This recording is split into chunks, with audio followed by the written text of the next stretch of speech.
could Dave Amos be right? So then you take my name, David, D-A-V-I-D, R-A-Y-M-O-N-D, Amos, A-M-O-S, and put quotes around it. That way you can zero in on this guy, because I'm well known on the internet. Right. You can do that, and probably your first hit in Google should be a place where I store legal documents. Never mind blogs and what people claim with an opinion. Look at the documents. So the website is called Scrib, S-C-R-I-B-B. Now, the text that Google will offer will be words that they've gleaned from the face of my site.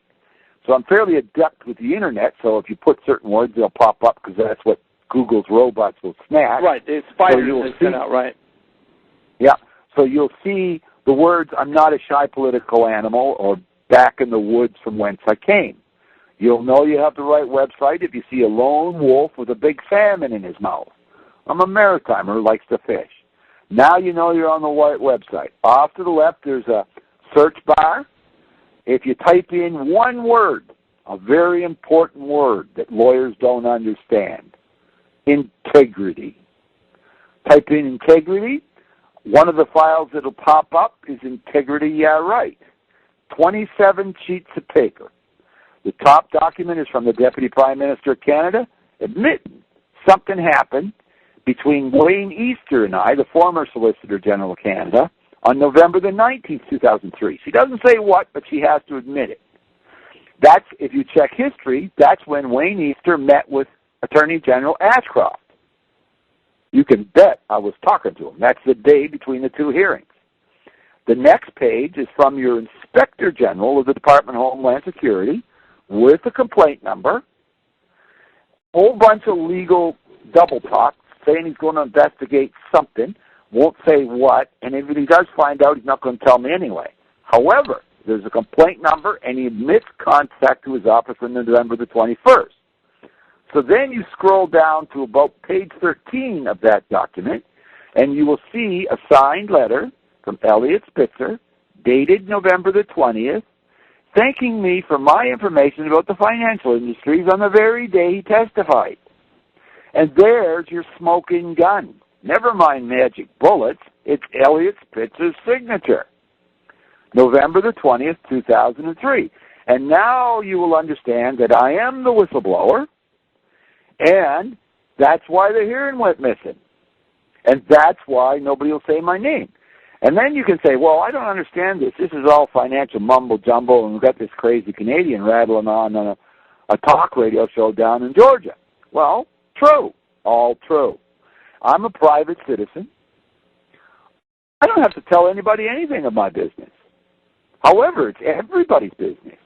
As what that little sign that Clinton had on his desk. It's the economy, stupid. Pay attention. It's your taxes, your kids' futures, your pensions. Even if I was crazy as a loon, you can't deny the hearings missing or the documents. They're their signatures, not mine.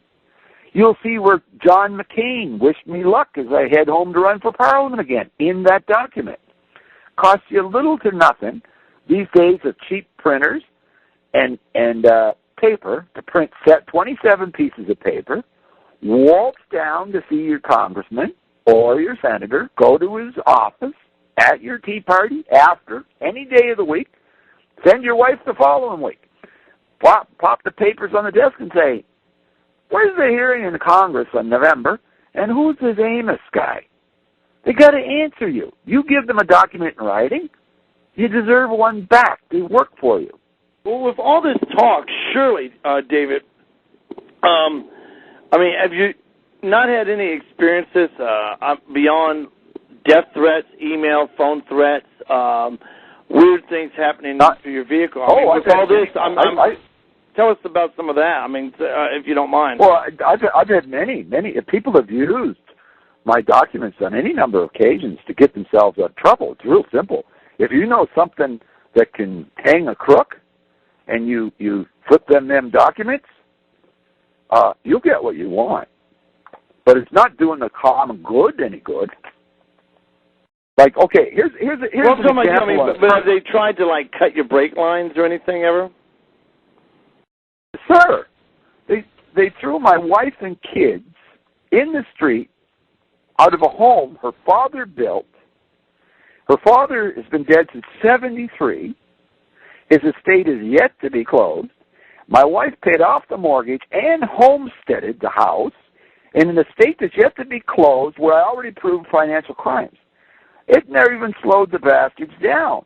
They threw my wife and kids in the street over unpaid rent owed to no one with unsigned court orders. They took my cars, my Harley that I've had since the early 70s, 40 other motorcycles, my Mercedes-Benz, my kids' beds, our family heirlooms. They've tried to stop me 6 ways to Sunday. I haven't been home. My family hasn't been with me since 2005. I've been falsely imprisoned in 2 countries underneath the charges of other. No bail, no charges. Right. They've tried everything. They've tried everything they can to stop me. But I'm still alive and kicking because either I was born with a horseshoe up my ass, or there's under a lucky star or a guardian angel, or just flat out lucky. But I want to tell you, when you can impeach a president, they're merciless. But now you have a current president, Barack Obama. And I regard him as America's first Marxist president. I can't believe. Well, leave the politics aside. We're going to throw the politics aside. Okay, tell you what then. Yeah. How about this then? Yeah. A man who associates. Yeah, and let me bring this up. No one's talking about a guy that associates with a guy that currently, as we speak, David, brags about bombing buildings. Who are we talking about? Mr. Ayers. Yeah, okay. Here's what I know about Barack Obama. David Amos. What David Amos did with Barack Obama, right? Put the politics aside, right? Whether he's Barry or whatever, or his birth certificate, that's something I cannot prove and not involved in. Here's what Dave did with Barack, okay? Well, no. I know you said you can't prove it. No, Mr. Ayers actually No, I can prove what I did. He actually said... I can prove what I did. I know, but I can prove I'm Mr. Ayers. You know what my proof is? Mr. Ayers says he bombed buildings, and he brags about it. He himself... That's nothing that I have anything to do with, though. Well, I know, but I'm just saying I can't believe that we have leadership, and America's not upset about people bombing buildings. Go ahead. But why is...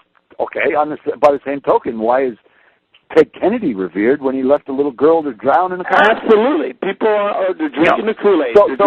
We can bitch in the kitchen, but here's cold hard facts.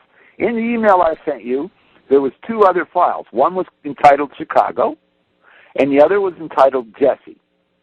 And anybody can access them from the same Scrib site just by typing in Chicago or Jesse. Now, in early 2004, before anyone ever heard of Barack Obama, I was talking to his assistant, a guy named, I think his name was David Coffey. You can see the document. And he was running for Fitzgerald's seat, Senator Fitzgerald's seat, the other guy that got the letters that Spitzer got, right? Right. I said, would you like the same stuff that Ted Kennedy and John Kerry have? Kerry's running for Parliament, and I got many answers from everybody. I said, are you coming to the Democratic Convention in Boston? No, I don't think so. Like to, we're running, for Senate seat here. I said, well, would you like the same stuff? He goes, yeah, I love that. I said, now, this Obama character, he's a lawyer, right? And he goes, yeah, you understand that I hate lawyers. I sue lawyers. I have no respect for lawyers and bean counters.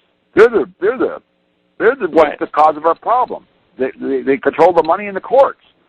Anyway, I said, is he an honest man? Because I don't judge anyone. He could be the honest lawyer I've been looking for all these years. He could be. I'm hoping, right? So anyway, he welcomes my stuff. I send it to him.